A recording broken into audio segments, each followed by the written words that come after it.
जय माता दी, जय श्री महाकाल। कैसे हैं आप सभी?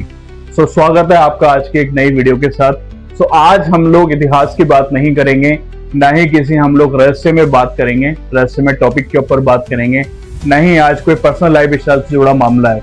आज का जो मामला है, आज की जो ये वीडियो है, वो प्रत्येक सनातनी के लिए, प्रत्येक हिंदू के लिए, प्रत्येक भक्त के लिए जो भगवान की भक्ति करता है, प्रत्येक शिव भक्त के लिए है। तो आइए जानते हैं कि आज की वीडियो का सार क्या है। शुरू करते हैं। हम सभी हमारे जीवन के अंदर जब भी हमारे जो आराध्य हैं, जैसे मेरे आराध्य भगवान शिव हैं, तो हम लोग उनके दर्शन करने का जब भी मन में कोई भाव लाते हैं, हम लोग सोचते हैं कि हम लोग ज्योतिर्लिंग के दर्शन करने जाएं।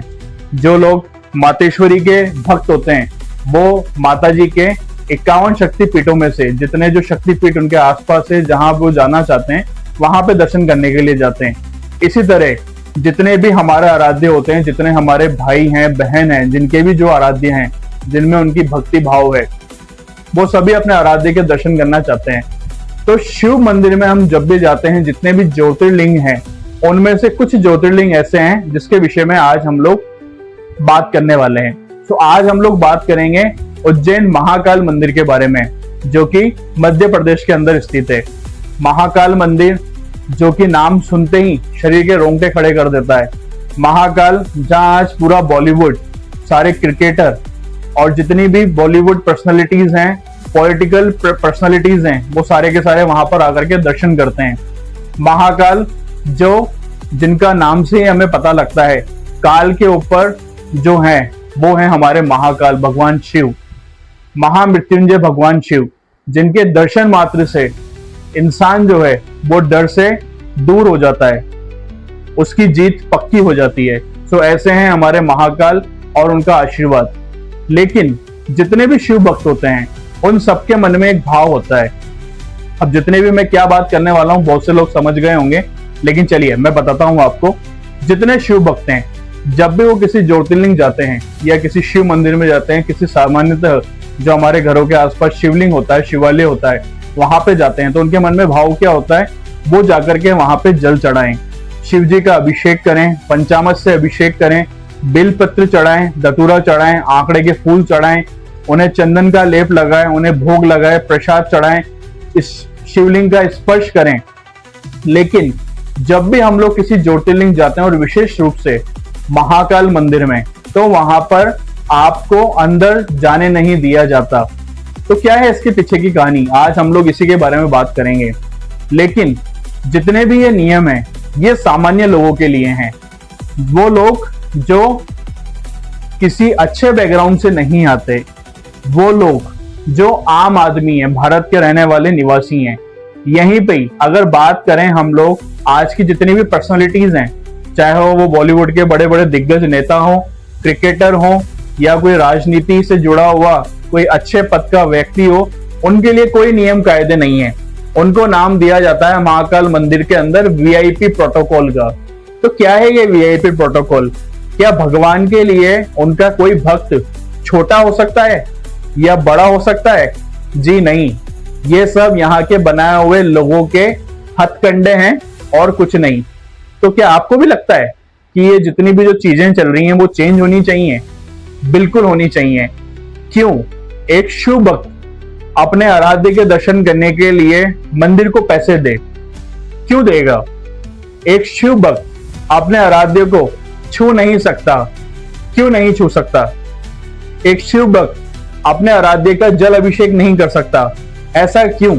जहां पे शिव अभिषेक करने के लिए, शिव जी का अभिषेक करने के लिए नियमों का पालन किया जाता है, वहीं पर जब कोई अच्छी पर्सनालिटी मंदिर में दर्शन करने के लिए आती है, तो सब भक्तों को हटा करके उनको गर्भगृह के अंदर प्रवेश दिया जाता है, उनसे जल चढ़वाया जाता है।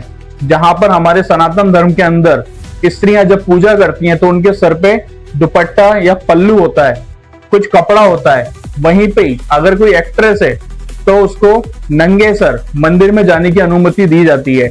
ऐसी दोहरी राजनीति क्यों? सामान्यतः जितना भी जो मंदिर हैं, वहां पे हम लोग देखते हैं वीआईपी प्रोटोकॉल हर जगह होता है। तो क्या आज का जो हमारा युग है, पहले के अगर हम लोग इतिहास में जाएं, तो जब भी हिंदू जो थे वहां पे उनको अपने देवी देवताओं के दर्शन करने के लिए जितने भी जो बाहरी आक्रमणकारी थे, जिनकी सल्तनत हुआ करती थी, जैसे सबसे पहले मैं नाम लेना चाहूंगा मुगलों का, तो उनको जजिया कर दिया जाता था। जजिया कर आप में से कितने लोग जानते हैं, कमेंट करके जरूर बताना। तो क्या होता है जजिया कर, मैं आपको थोड़ा सा बताता हूँ। जजिया कर वो होता है जहां आपको अपनी देवी देवताओं की यात्रा करने के लिए, आपको दर्शन करने के लिए, आप जिस भी एरिया से निकल रहे हो आपको शुल्क देना पड़ेगा। Just like a toll tax, हम लोग इजी वे में समझें, टोल टैक्स देना पड़ेगा, तब आप अपने भगवान के दर्शन कर पाओगे। तो क्या आज भी मुगलों का राज है? आज भी हमारे यहाँ पे बाहरी आक्रमणकारी आकर के अपने अपने नियम लगा रहे हैं? जी नहीं। आज के जो ये नियम है ये वहीं की लोकल लोग लगाते हैं, जो वहां की कमिटी होती है। तो ऐसा नहीं होना चाहिए। जितने भी भक्त हैं सभी के लिए दर्शन सामान्यतः होने चाहिए। सभी को जितना भी होता है इक्वली दर्शन करने का मौका दिया जाए, या तो सबके लिए नियम कायदे बराबर हो, किसी को भी गर्भगृह में जाने की अनुमति ना हो, सबके लिए समान नियम हो, समान कायदे हो, सभी को एक तरह से देखा जाए।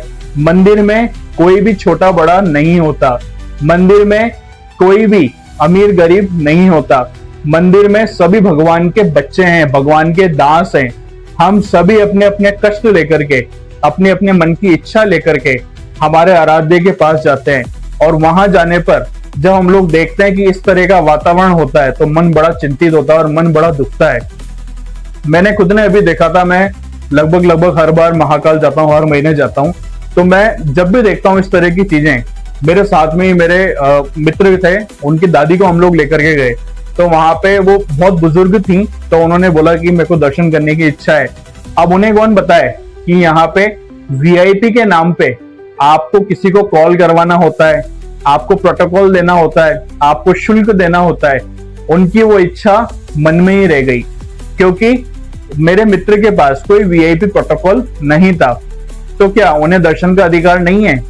जब एक बुजुर्ग हमारे घर में, जो हमारे बड़े हैं, वो भगवान के दर्शन करने की बात करते हैं और हम लोग वहां पे आज का जो वातावरण है वो उनके सामने बताते हैं, तो जरा सोचिए कि जो अपने जीवन जी चुका है, एक वृद्धा आश्रम के अंदर पैर रख करके अपने मृत्यु के समीप है, क्योंकि मृत्यु बड़ा एक सच है, जो जिसने जन्म लिया है वो उसकी मृत्यु निश्चित है।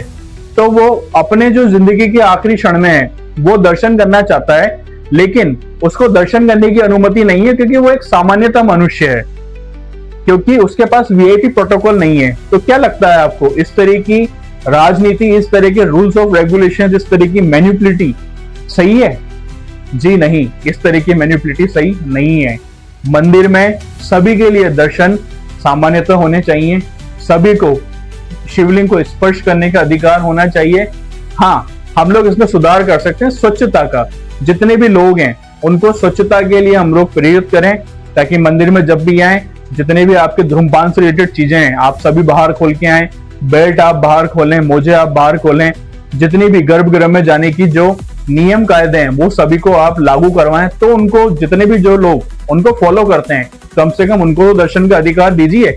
उनको दर्शन का अधिकार क्यों नहीं है? जो लोग बड़े भाव से भारत के कोने कोने से, यहाँ तक कि आउट ऑफ इंडिया से भी महाकाल दर्शन करने के लिए आते हैं, लेकिन जब यहाँ आकर के वो इस तरह की चीजें देखते हैं, तो सोचिए भारत का ये जो सबसे प्राचीन मंदिर है महाकालेश्वर, इसका मैसेज पूरी दुनिया में क्या जाता होगा। जब बाहर के लोग हमारे भारत में इस तरह की चीजें देखते होंगे तो वो क्या सोचते होंगे कि इंडियंस को अपने ही मंदिर में अपने ही देवी देवताओं की पूजा करने के लिए अनुमति नहीं है, उनको शुल्क देना होता है। क्या ये सही है? ये बिल्कुल सही नहीं है। हमारा जो भारत है, हमारा जो आर्यव्रत है, वसुदेव कुटुंब हमें उसका मैसेज देता है। हम सब मिलकर के रहें, भगवान की पूजा अर्चना साथ करें, मंदिर में कोई छोटा बड़ा, कोई अमीर गरीब नहीं होता। तो इस तरह की जितनी भी जो रूल्स ऑफ रेगुलेशंस हैं वीआईपी प्रोटोकॉल के ऊपर, वो सब खत्म होनी चाहिए। तो आज ये वीडियो मैंने इसीलिए बनाई है कि वीआईपी दर्शन की जो हमारे यहाँ पे जितने भी जो प्राचीन मंदिर हैं वहां पर इस तरह की वीआईपी प्रोटोकॉल की जो गंदी राजनीति होती है, जो ये सिस्टम है, ये चेंज होना चाहिए। सो सभी मेरे सनातनी भाई, सभी हिंदू भाई, इस वीडियो को ज्यादा से ज्यादा शेयर कर मध्य प्रदेश सरकार तक, और जितने भी जो हमारे धर्म को आगे ले जाने का काम करते हैं, शिवसेना, बजरंग दल, जितने भी वहां के लोग हैं, जितने लोकल संगठन हैं, हिंदू संगठन है, वो सभी आगे आए और ये जो इस तरह की राजनीति और इस तरह की जो चीजें हो रही हैं उन सभी के लिए आवाज उठाएं। ये हम सभी की जिम्मेदारी है कि हम सभी मिलकर के आने वाली नस्लों के लिए, आने वाली पीढ़ियों के लिए इस चीज को खत्म करें। क्योंकि जब भी हम लोग इस तरह का माहौल देखते हैं, इस तरह का संदेश बाकी की दुनिया में जाता है, तो ये हमारी संस्कृति, हमारी सभ्यता के लिए अच्छा नहीं है। मैं कड़ी निंदा करता हूं इन सब चीजों की, जहां पे हमें हमारे भगवान के लिए शुल्क देना पड़े, हमें हमारे भगवान के लिए किसी को फोन करवाना पड़े, हमें हमारे भगवान के लिए लाइनों में लग करके धक्का मुक्की करना पड़े। हम सभी एक साथ दर्शन कर सकते हैं बिल्कुल सिस्टमेटिक तरीके से, जहां पे अनुशासन हो, शांति हो, हर एक भक्त अपने मन की बात भगवान से कह सके, अपना जो भी वो जल अभिषेक करना चाहता है वो कर सके। इस तरह की पूरी कैपेसिटी तैयार होनी चाहिए। मैं देखता हूँ देवघर के अंदर, जब मैं दर्शन करने गया था, झारखंड में है बाबा वैद्यनाथ का मंदिर, वहां पे बड़ी अच्छी चीज है, वहां आप लाइनों में लगो, वीआईपी प्रोटोकॉल वहां भी है, लेकिन वहां पे सभी के लिए लाइन लगती है अलग से। वहां पे आपको जल अभिषेक करने की जरूरत है तो आप जल अभिषेक कर सकते हैं, शिवलिंग को स्पर्श कर सकते हैं। तो ऐसा ही होना चाहिए ना। हमारे जितने भी जो हिंदू सभ्यता के अंदर, हमारे सनातन धर्म के अंदर जो ज्योतिर्लिंग है, अगर हम लोग वहां जा रहे हैं, हमारा राज्य को हम स्पर्श ना कर पाए, उन्हें अच्छे से स्नान न करवा पाए, तो क्या मतलब है ऐसे तीर्थ स्थल पर जाने का। आप खुद सोचिए। अभी मैं देखता हूँ वृंदावन बांके बिहारी लाल, इतनी धक्का मुक्की होती है, महिलाएं वो दब जाती हैं भीड़ में, छोटे बच्चे होते हैं, बुजुर्ग होते हैं, कोई अनुशासन नहीं है। महाकुंभ आता है, कोई अनुशासन नहीं है। तो होना चाहिए, काम करो तो ऐसा करो जहां पर प्रत्येक भक्त, प्रत्येक श्रद्धालु, प्रत्येक यात्री जो विश्वास करके भगवान के दर पे आया है वो निराश होकर के ना जाए। दर्शन का मजा तभी आता है जब आत्मा प्रसन्न हो, और आत्मा प्रसन्न कब होगी? जब भक्त अपने आराध्य से, अपने भगवान से अपने मन की बात कह पाएगा, उनको स्पर्श कर पाएगा, उनके दर्शन कर पाएगा अच्छे से, शांति से। तो ये जो मेरा मैसेज था आप तक पहुंचाने का, इसलिए मैंने आज ये वीडियो बनाई। तो अगर आपको वीडियो पसंद आए तो सभी जगह इस वीडियो को फैलाएं, शेयर करें, ताकि सभी लोगों तक ये आवाज पहुंचे और आप भी जितना हो सके अपने स्तर पे इस चीज को आगे बढ़ाएं और कोशिश करें ये जो चीजें आजकल चल रही हैं वीआईपी प्रोटोकॉल वाली, ये खत्म हो। मिलते हैं अगली वीडियो में, तब तक के लिए जय श्री महाकाल। और महाकाल प्रभु से एक ही इच्छा है कि जितनी भी जो लोग इस चीज को बढ़ावा देते हैं वीआईपी प्रोटोकॉल को, उन्हें भगवान सद्बुद्धि दे और प्रत्येक भक्त के लिए समानता हो, इज्जत हो। इस चीज को भगवान महाकाल उनके मन के अंदर जगाएं। तो आज की वीडियो हम लोग यहीं पे खत्म करते हैं। मिलते हैं अगली वीडियो में। जय श्री महाकाल।